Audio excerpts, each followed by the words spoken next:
नगली निवासी भगवान की जय। बहुत मौज मार ली, बढ़िया बढ़िया भजन सुने आपने। हुम हमा के घर के कामकाज भूल कर आप सब प्रभु प्रेम में, सतगुरु के प्यार में, सत्संग में मस्ती ले रहे हैं। सदा खुश रहो, आनंद रहो, सदा भार बनी रहे, सदा गुरु महाराज के प्यार के गीत गाते रहो और आनंद से मौज मनाते रहो। मैं आज कौन सा सत्संग सुनाऊं? सारा सत्संग तो सुना दिया। गुरु माँ अपने सत्संग रिजर्व करके रखती, एक शब्द नहीं मुझे सुनाती कि ये चोरी करके ले जाएगा हमारा सत्संग, फिर लोगों को सुनाएगा। चलो कोई बात नहीं, चोर तो मैं हूँ ही। हाँ,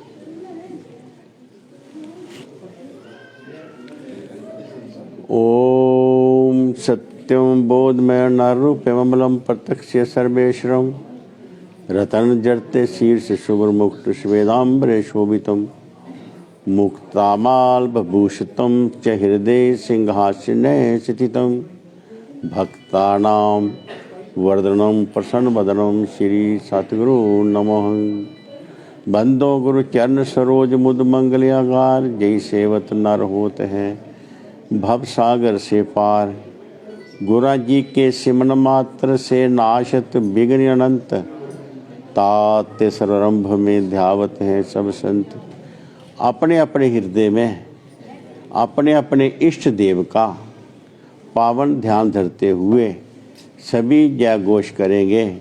बोलो जयकारा, श्री गुरु महाराज की जय। बोलो सांचे दरबार की जय। श्री नगरी निवासी भगवान की जय।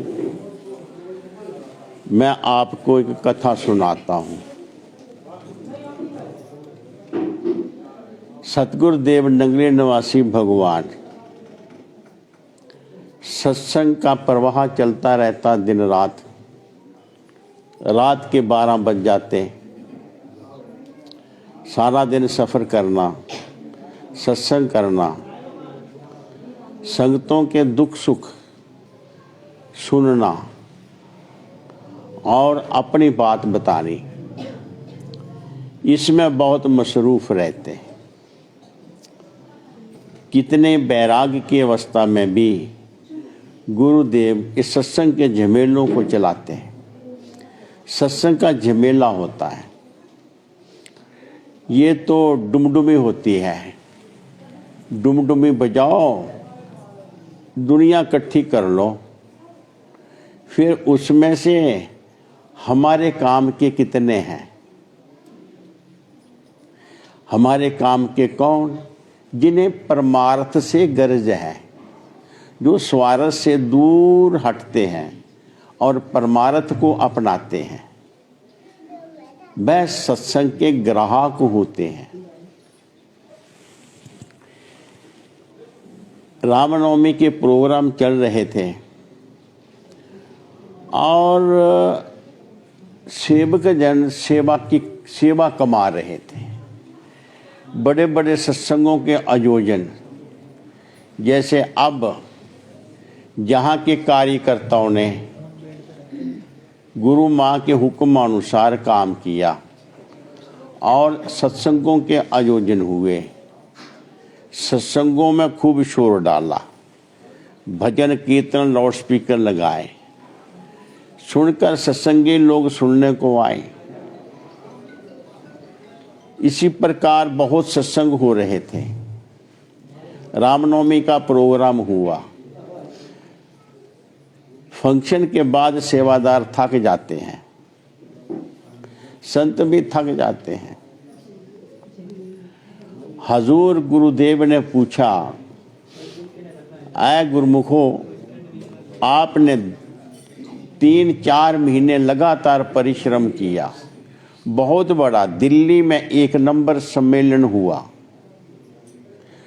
भजन बोलने वाले मशहूर कव्वाल बोलने वाले जिन्हें दुनिया जानती दूर दूर से बुलाए, महापुरुषों को बुलाया, इंटरनेशनल महापुरुष, वो महापुरुष जो पूरी दुनिया में लोग उसे जानते हैं।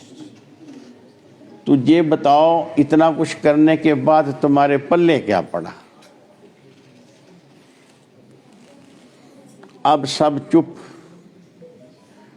महाराज जी ने बोला, मैं प्रॉफिट क्या देखता हूँ? मैं ये देखता हूँ कि हजारों की हाजिरी हुई, हजारों लोगों ने लंगर खाया, सत्संग भजन कीर्तन सुना, पर इनमें कितने गाहक निकले, वो जिन्हें सतनाम जपने की, भजन करने की लालसा थी, और उन्होंने वो प्रभु का नाम पूछा जो कोई नहीं जानता, जो जनावे बिन जनाए कोई नहीं जानता। वो कितने सेवक बने।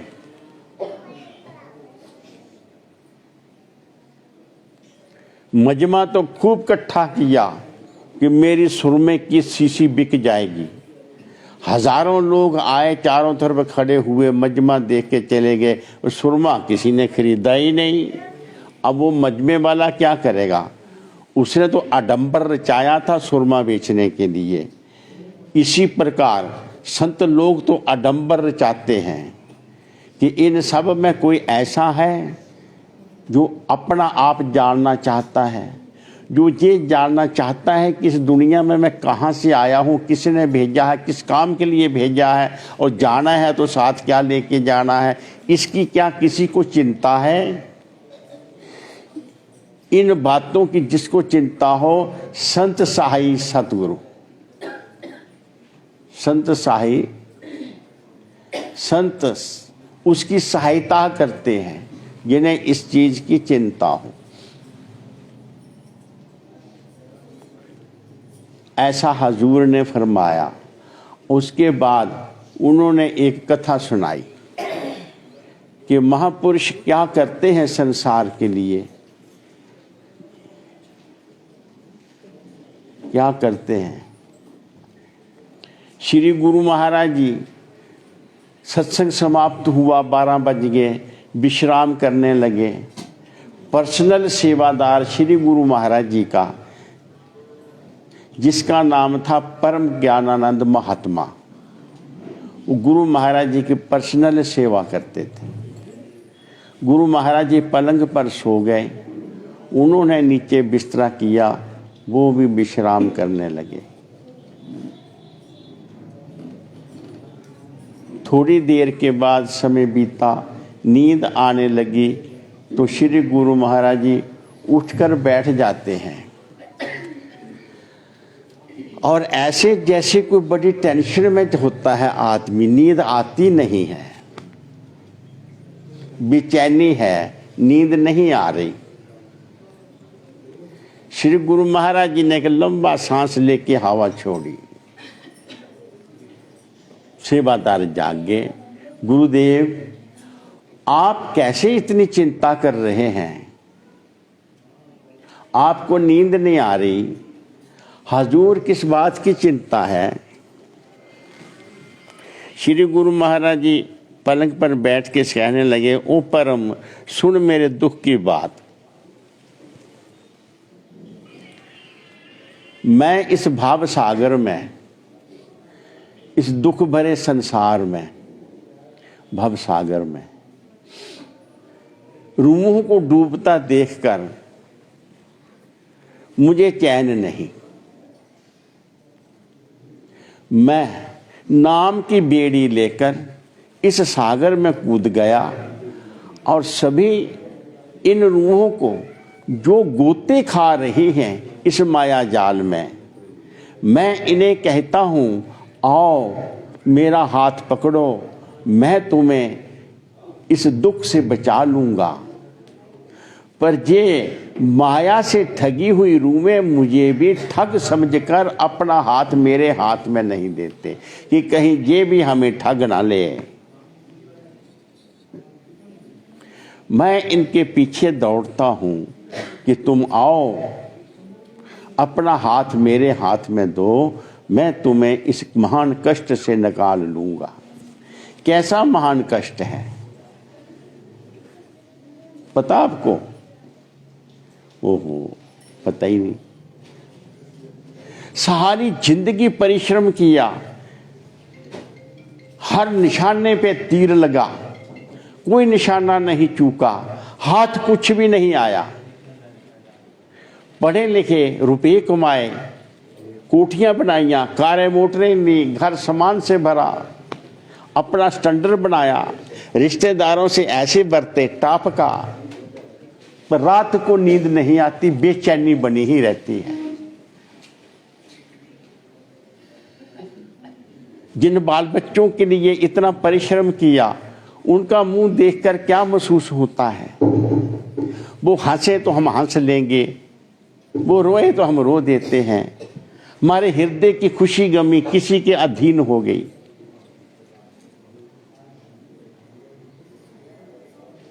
सुख के सारे साधन है, पर सुख लेश मात्र भी नहीं।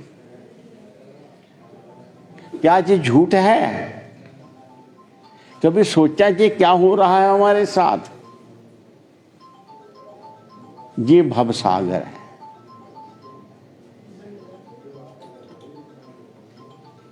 सब कुछ मिल गया, जो चाहा वो कर लिया, पर जिसके लिए कुछ किया था वो तो लेश मात्र भी नहीं। नानक दुखिया सब संसार, इस संसार में सब दुखी। अब इस बात को जानने की जो कोशिश करता है, सोई सुखिया नाम आधार। संत लोग प्यार देकर, दिलासा देकर, लालच देकर रूह का रुख मोड़ते हैं नाम की तरफ। सोई सुखिया जो नाम आधार। तो गुरु महाराज ने कहा, ये ठगे हुए माया के मुझे भी ठग समझते हैं और अपना हाथ मेरे हाथ में नहीं देते हैं। ये चिंता। अच्छा ये बताओ, मां बाप की कदर बच्चे को कब पड़ती है? जब वो छोटा होता है तब उसे माता पिता की कदर होती है। माता उसके पीछे दौड़ती है, वो भागता फिरता है, वो पकड़ती है, खतरे से बचाती है, वो आगे नहीं जाने देती। माँ बच्चे को दुश्मन लगती है, चिल्लाता है, छुड़ा के भागता है। जब बड़ा होता है उसे कुछ समझाती है कि इसकी बोलने की आदत, इसका व्यवहार ठीक सुधर जाए, इसकी जबान गंदी ना हो, बहुत समझाती है। तो क्या वो माता उसे अच्छी लगती है? दुश्मन लगती है। ये खाना, ये नहीं खाना, नहीं। अपना खून पला पला के बड़ा करना। एक बंदे को मैंने बोला, तू कितना सुंदर है, नौजवान है, बड़ा लायक है, दुनिया तेरी सिफता करती है, तुझे बता तेरे पास ये काबिलियत कहां से आई? तेरी ये जवानी, तेरी ये हिम्मत, तेरी ये सुंदरता तूने कहां से ली? तो बताओ वो क्या जवाब देगा? मैंने उसे बोला, आज जो तेरे पास है ये तेरे माता पिता के पास भी था। तुझे उन्होंने अपने खून से बनाया, मां ने अपना खून पिलाया और बाप ने कमाई करके दिन रात तेरे ऊपर लगाई, और धीरे धीरे वो सुंदरता और काबिलियत माता पिता में से तेरे अंदर ट्रांसफर होती गई। अब वो बूढ़े और कमजोर हो गए और तुम बिल्कुल हट्टे कट्टे तखड़े हो गए। तू बता, ये सब कुछ तुझे इमानत मिला है, तू इसे अपना समझता है, बोल। मैंने झूठ तो नहीं कह रहा। पर कदर कब पड़ती है? जब वही बच्चा बाप बन जाता है, फिर उसे पता चलता है कि मेरे बाप ने ऐसे ही जैसे मैं ममता का गुलाम होकर अपने बच्चों की अधीनगी कर रहा हूं। हाँ, तो क्या हो? कदर। कुछ नहीं करना बंदे को। ईश्वर ने जो कृपाएं हमारे ऊपर करी हैं उनकी हम कदर करें, थैंक यू तो करें, शुक्रिया तो करें। टीचरों ने, मास्टरों ने, रिश्तेदारों ने, जो हमसे बड़े हैं, उन्होंने हमारे लिए क्या कुछ किया है। जिसको ये याद रहे उसको अनुशासन, सभ्यता, शिष्टाचार क्या सिखाना पड़ेगा? नहीं सिखाना पड़ेगा। ये विचार, ऐसे विचार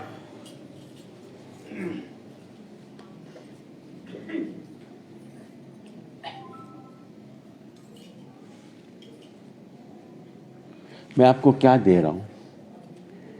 क्या सुन रहे हो? ये दिमाग बेलुगामा भागता है, इस पर लुगाम लग जाए तो क्या कहना? घोड़े के मुंह में लुगाम नहीं तो क्या हाल कर देगा तुम्हारा। एक उड़ियो, क्या कर, सत्यानाश कर रहे हो तुम। सबका पाप तुम्हें लगेगा, दोनों को।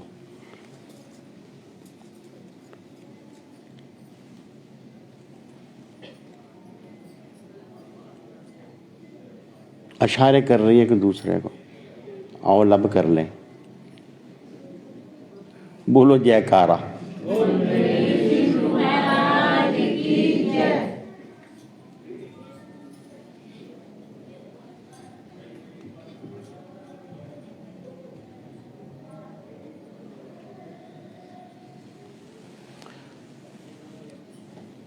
क्या कह रहा हूं समझे? आपके पास एक बड़ी कीमती चीज है, वो है विचार और सोच। वो जब गलत चल जाती है तो हमें कहां ले जाती है? गाड़ी की स्पीड हमको बहुत जल्दी मंजिल पे पहुंचा देगी, ब्रेक नहीं तो एक्सीडेंट हो जाएगा। इसलिए उस दुनिया में मनुष्य अंतरा, कोई हीरा कोई कंकरा, जो अपने विचार को संभालते हैं वो हीरे बन जाते हैं, और जो अपने विचार की तरफ ख्याल नहीं करते वह कोड़े बन जाते हैं। हीरे का जन्म कोड़े से पैदा होता है, कार्बन से,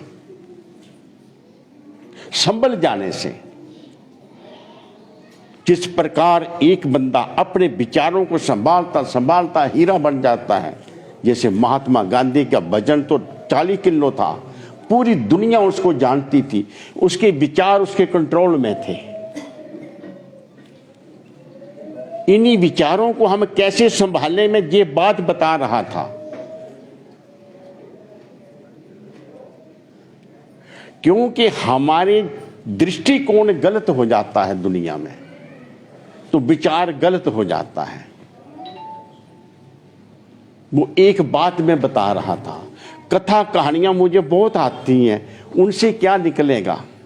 कथा कहानियों में का जो तत्व निकलता है, मैं आपको वो बता रहा था कि हमें कब कदर पड़ेगी उसकी, जिसके लिए हमारे शास्त्रों ने कहा था मातर देवो, गुरु देवो, पितर देवो।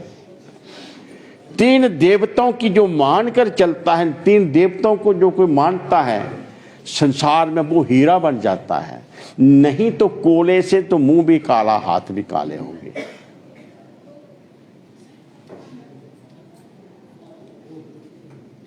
बस अंग्रेजी में कहते हैं first impression last impression. Charity begin to the home. जब हम अपने घर में ही नहीं समझ पाए कि ये जो मुझे संभाल रहे हैं, ये कौन है और मेरे ऊपर कितना एहसान कर रहे हैं। तो परमात्मा की कृपा को क्या जानेगा। हमारी बुद्धि स्फुर्त हो जाए, जागृत हो जाए,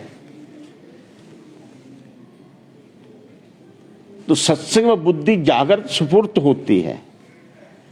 अब मैं कहने क्या जा रहा था, एक विचार की बात बोल रहा था कि जब हमारी सोच सही हो जाती है तो हम सही हो जाते हैं।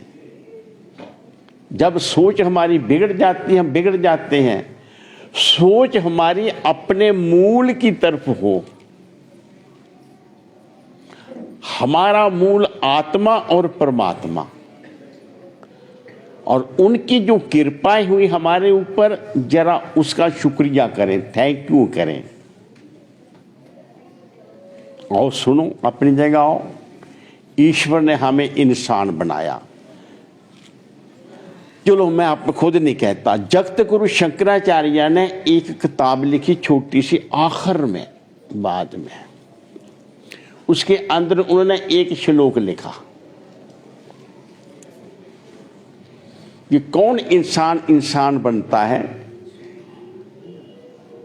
जिसके विचार सही हो। उन्हें सबसे सोचा, इस दुनिया में मनुष्य जन्म अति दुर्लभ। मनुष्य जन्म तो चलो हो गया, पर भारत में पैदा होना और दुर्लभ। भारत में पैदा हो गया, चलो कोई बात नहीं, पर ब्राह्मण कुल में पैदा होना और तो दुर्लभ। अगर मैं ये कहूं कि ब्राह्मण, क्षत्रिय, वैश्य, शूद्र, तो डंडा लेके खड़े हो जाते हैं। एक दिन मैं श्राद्धों की मस्या आ गई, तो मैं कह रहा था आज ब्राह्मणों को बड़ी मौज है, सब जगह खूब खाना खाने को मिलेगा, खीर हलवे खाने को मिलेंगे, दक्षिणा मिलेगी। श्राद्धों की मस्या, सब श्राद्ध करते हैं। तो मेरे पास कोई बैठा, कहता महात्मा जी की ये ब्राह्मण, शूद्र, ब्राह्मण, वैश्य, चमार क्या बोल रहे हो। मैं कह नहीं, मैं केवल ब्राह्मण बोल रहा हूँ, ब्राह्मणों की मौज है, और किसी की मौज नहीं। मैं और क्या मौज है। मैं कहा तुझे किसी ने बोला हमारे घर न्योता खा लेना, खीर खाने आना।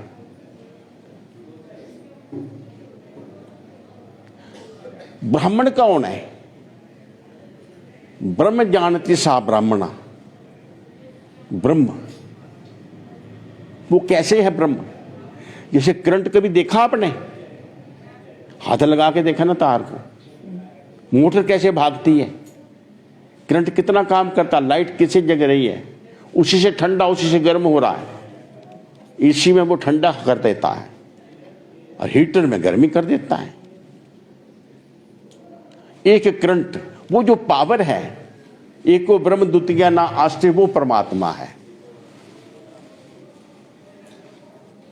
वो ईश्वर है। जो उसको जानता सो ब्राह्मण है। ब्रह्म जानती सा ब्राह्मणा। ब्रह्मा आकार वृत्ति हो जाने पर,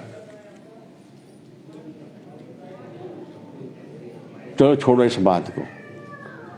हाँ, तो ब्राह्मण कुल में जन्म होना बड़ा दुर्लभ, फिर उसमें विद्वान होना अति दुर्लभ। विद्या का पढ़ना, विद्या पढ़ गया, ज्ञानी हो गया, उसके बाद विज्ञानी होना अति दुर्लभ। आग गर्म है, आपको ज्ञान हो गया, हाथ लगा, सेक लगा, हाँ ये गर्म है, ये विज्ञान हो गया, अनुभव। ये अनुभव जो करता है उसको दूसरे को बताना और अति दुर्लभ।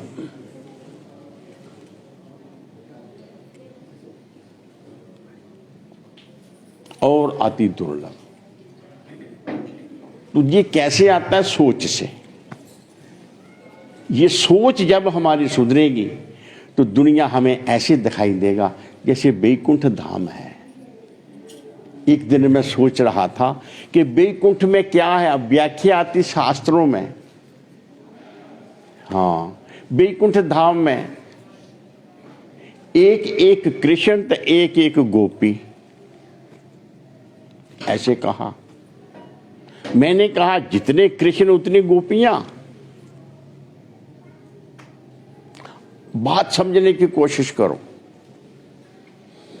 इस संसार में वो संत महात्मा, वो ज्ञानी, वो विज्ञानी जो सबके अंदर अपने आप को देखता है, अब बोलो वाला वह दुख सुख से भी ऊपर उठ जाएगा, ज्ञान अज्ञान से भी ऊपर उठ जाएगा। कुछ जानना बाकी नहीं, कुछ जानने के लिए बाकी नहीं रहा। ऐसा कुछ नहीं जो नहीं जाना, ऐसा कुछ नहीं जो जान लिया।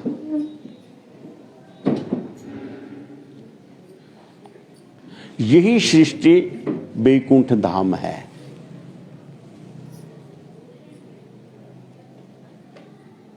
बस सूत्र महापुरुष बताते हैं, दुनिया में आकर लोग दुनिया को सुधारने की कोशिश करते हैं, अपने आप को नहीं सुधारते। हम अपनी दृष्टि को दुरुस्त करें। संसार तो परमात्मा ने गलत नहीं बनाया, सही बनाया है।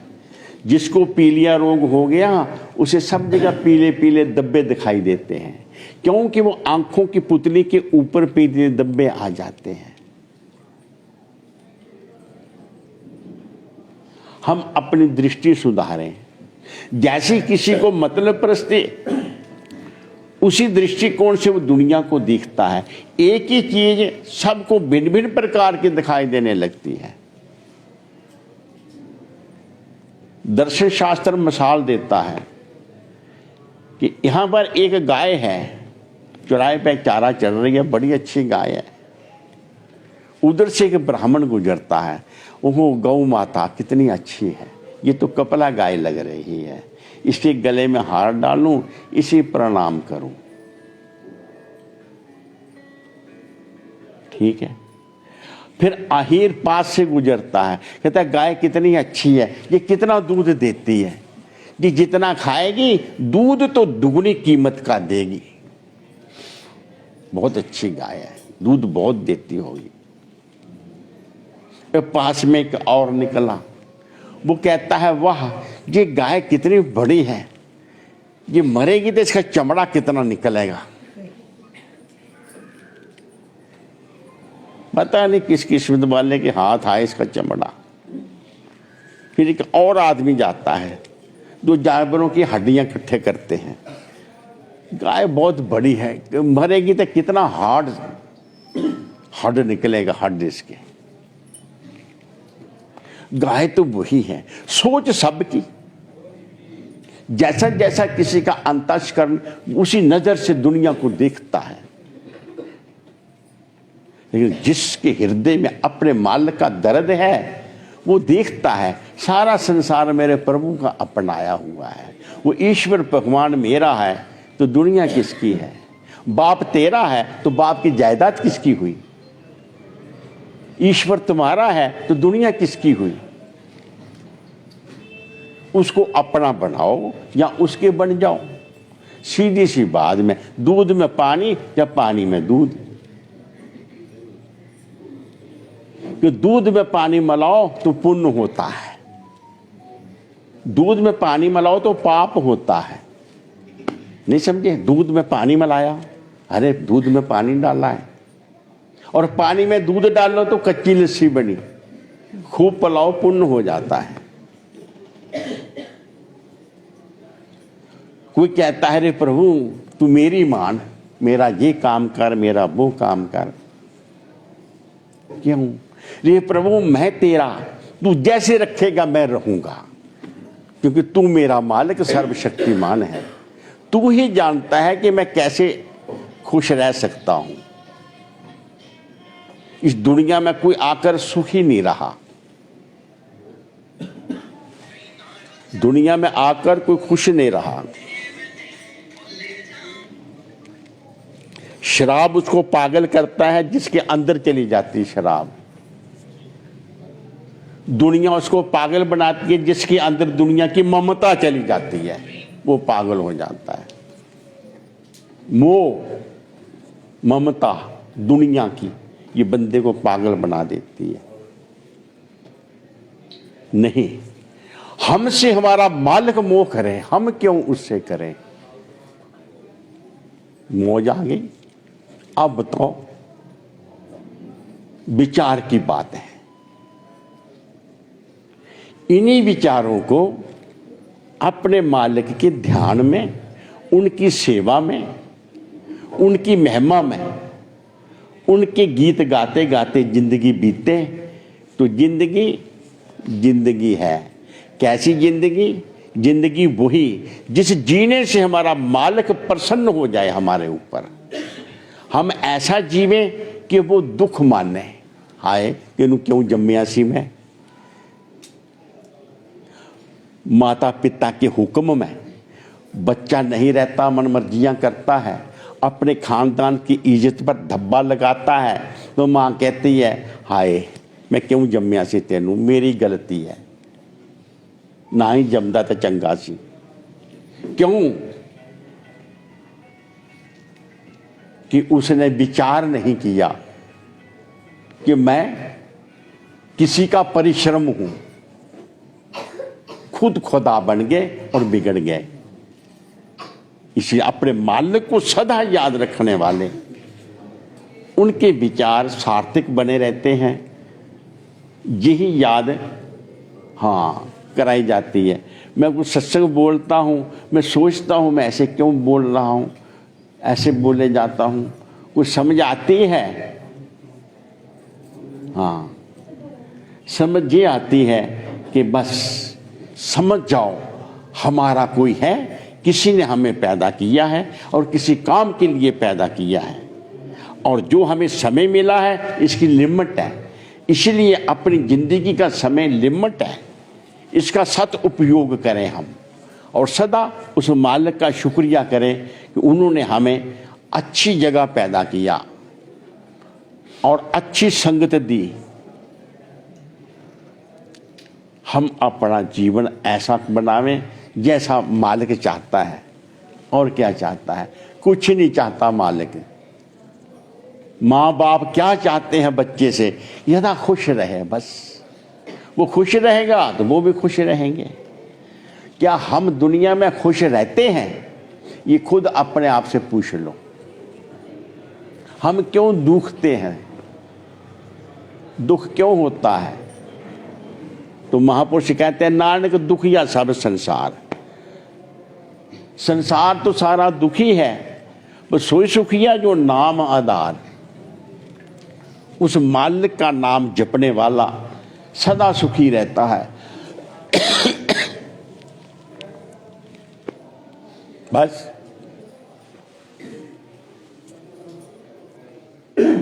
और मैं क्या बताऊं आपको? कोई दुनिया में ऐसी चीज है जिसका नाम नहीं है और चीज है? बोलो बोलो, तुम बता दो। कोई ऐसी चीज है? ये चीज तो वह है, उसका नाम है नहीं, नाम है ही नहीं उसका। है कोई चीज? बोलो बोलो। ये दिमाग जो भागता है, दौड़ता है, एक जगह ठहरता ही नहीं, कितनी शक्लें कितनी सूरतों पर चक्कर लगाता रहता है। पहनने के कपड़े, खाने की चीजें, चाट पाट इत्यादि वगैरह, फैशन के कपड़े कितनी किस्म के, सब दिमाग में घूमते रहते हैं ना। हैं? मैं अपने बाल कैसे बनाऊं, कौन सा डिजाइन, कौन सी कटिंग कराऊं,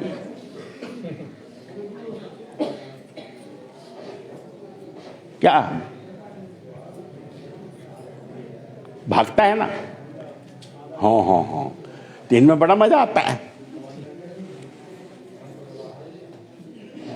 मैं ये बताना चाहता हूं, ख्याल सदा चलता ही रहेगा। चलाना किधर है?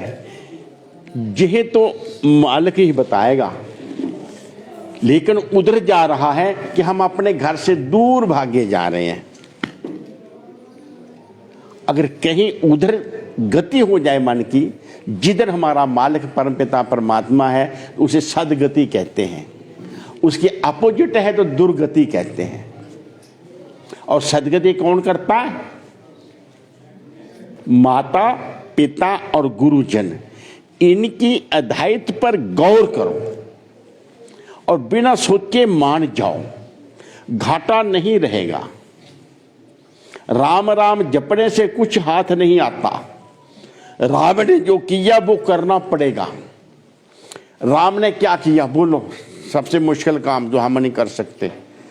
अरे कितनी बड़ी जायदाद गद्दी मिल रही है राम को, राजा बन रहा अयोध्या का, हुक्म कर दिया बाप ने, पर मां ने कहा बन को जा।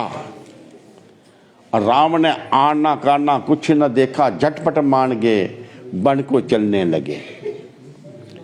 एक वजीर ने कहा तुम राजा हो गए हो, क्योंकि राजे का हुक्म हो गया, तुम राजा है।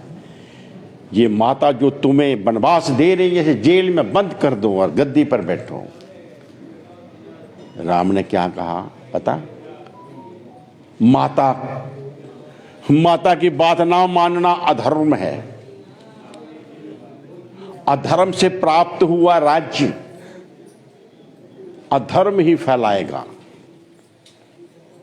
पहले मुझे माता ने जन्म दिया, बाद में राजा बना।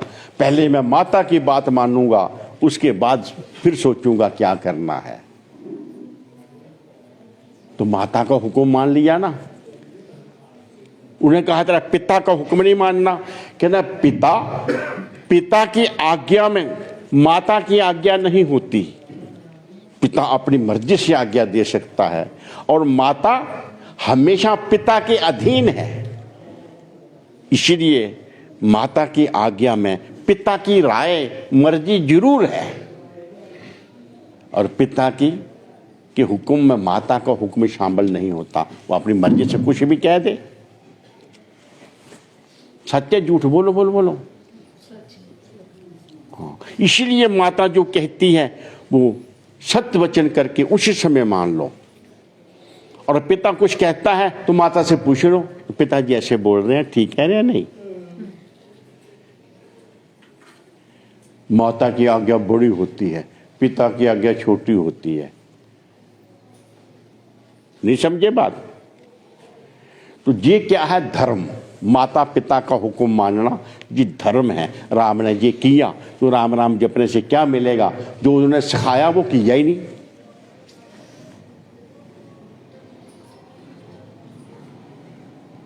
सीता ने धर्म निभाया।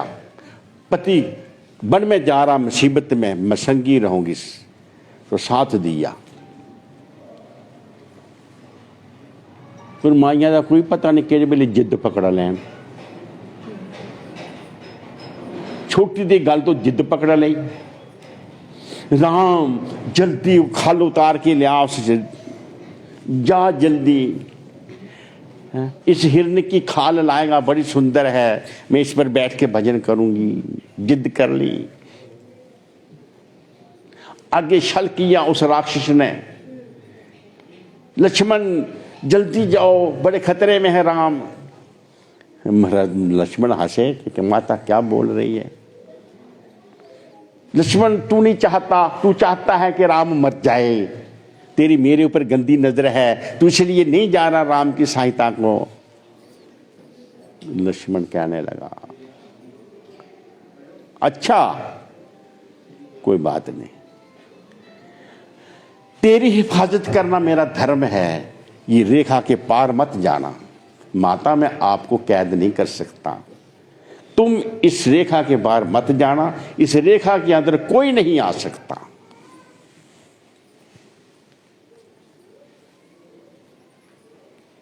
लक्ष्मण गया। अब साधु महात्मा आ गया, एक साधु बन के आ गया डुप्लीकेट। फिर क्या किया? धर्म है कि दर पे आया साधु खाली नहीं जाने देना। धर्म के लिए रेखा त्राक तोड़ दी। और जब राम रावण का युद्ध हुआ, वापस आए तो सीता जंगल को क्यों चली गई थी? संविधान की रक्षा के लिए। वन में जाना ये संविधान में आता था। माता के साथ जो बीती थी, ने संविधान टूट जाता और राज्य संचालन करना मुसीबत बन जाती। इसलिए माता वन को चली गई तो राम की ये हेल्प हुई कि संविधान बरकरार बना रहा, जिसके आधार पर राज्य का संचालन होता है। समझे? हाँ, क्या धर्म का पालन करो। धर्म का पता नहीं धर्म होता क्या, हमें क्या पता। इसलिए सदा धर्म अनुसार जिंदगी को बताते हुए, लज्जतों के साथ बचते हुए, विषय विलासना और सुखों से मुंह मोड़ दो और बंदा हमेशा धर्म अनुसार कर्म करता हुआ अपने जन्म को सफल करता है। जो धर्म अनुसार संसार में कर्म करता है उसे आशीर्वाद मिलता है, आशीर्वाद मिलता है, आशीर्वाद मिलता है। बीज धरती पर समय से बीज दोगे तो फल देता है, कुछ समय में धरती में बीजने से उस पर फल नहीं लगता। समय क्या है? जिससे हमारे अंदर राम नाम प्रफुल्लित हो, श्रद्धा और विश्वास से जो भजन करता है उसी के हृदय में राम नाम का वृक्ष पैदा होकर उसकी ठंडी छाया में जीता है और दूसरों को भी ठंडी छाया देता है। श्रद्धा और विश्वास सहित भजन कीर्तन करो, वैराग्य में जीवन बिताओ, हृदय में भक्ति धारण करो, परमात्मा और माता पिता के जो हिसान है इनको सदा याद रखो, तो ये बुद्धि पवित्र बनती है, अहंकार अभिमान शून्य हो जाएगी और हमेशा ठंडी छाया मिलेगी, उस परमपिता परमात्मा की कृपा की छाया मिलेगी। इतना मैं कहता हूँ, अनुचित कह दिया हो तो मुझे क्षमा करना, पता नहीं कहता क्या हूँ मुझे खुद भी पता नहीं, पर कहना पड़ता है कि गुरु माँ कहती है बोल बोल, मैं नहीं बोलूँगा तो क्या, क्यों? आपको बहुत ममता आपसे, गुरु माँ बहुत ममता करती है आप सबसे। हाँ, तो मुझे भी हुक्म मानना पड़ता है गुरु माँ का, आप भी मान के रहा करो, मान के रहोगे तो सुखी रहोगे सारी जिंदगी, दुख आपसे डर के भाग जाएंगे, नहीं समझे? और दुख आपसे डर के भाग जाएंगे कब? जब हुक्म के अंदर रहो। इतना कह के विराम लेता हूँ, आगे हरी इच्छा।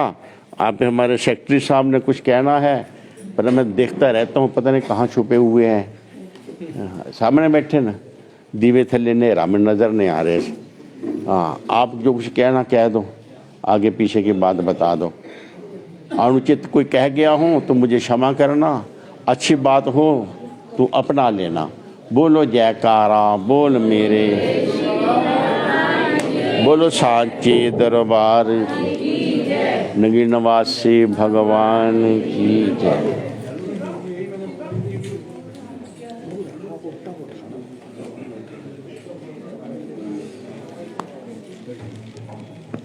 एक घंटा लेट हो गया इसका।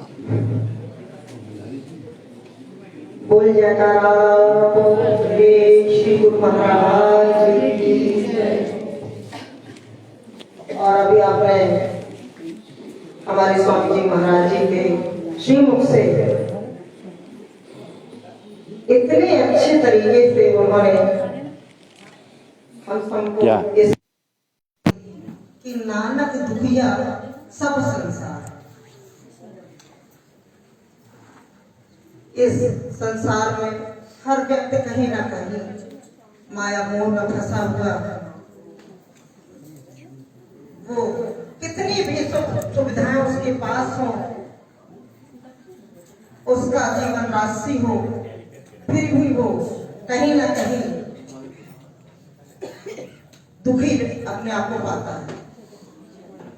मैं स्वामी जी ने हमें केवल एक बात बार बार समझाइश दी कि हमें अपने मालिक के श्री चरणों को याद करते हुए नाम का सिमरन करना जरूरी है, जो हमारे जीवन की सर्वोत्तम दवाई है। हमारे यहाँ कहते हैं कि तीरथ गए तो एक फल, तीरथ गए तो एक फल, संत मिले फल चार, संत मिले फल चार, और सतगुरु मिले तो अनेक फल, सतगुरु मिले तो अनेक फल, कहे कबीर विचार, कहे कबीर विचार। और हमारे श्री सतगुरु जी ने यही बार बार समझाइश दी है कि माता पिता गुरु नावहि माथा, यही कर होए परम कल्याण। जो उन्होंने सारी विधि विधान से हमारे स्वामी जी महाराज के द्वारा कि रामनवमी के दिन उन्हें नींद नहीं आती और वो कैसे अपने आप में बड़े परेशान हो जाते हैं। वो इसलिए नहीं कि उन्हें नींद क्यों नहीं आ रही, नींद इसलिए नहीं आ रही कि इस सारे संसार सागर से वो हम सारे जो हम लोग फंसे हुए हैं, हम सबके उस दुख को देखते हुए कि हम इनका उद्धार किस तरह लेकर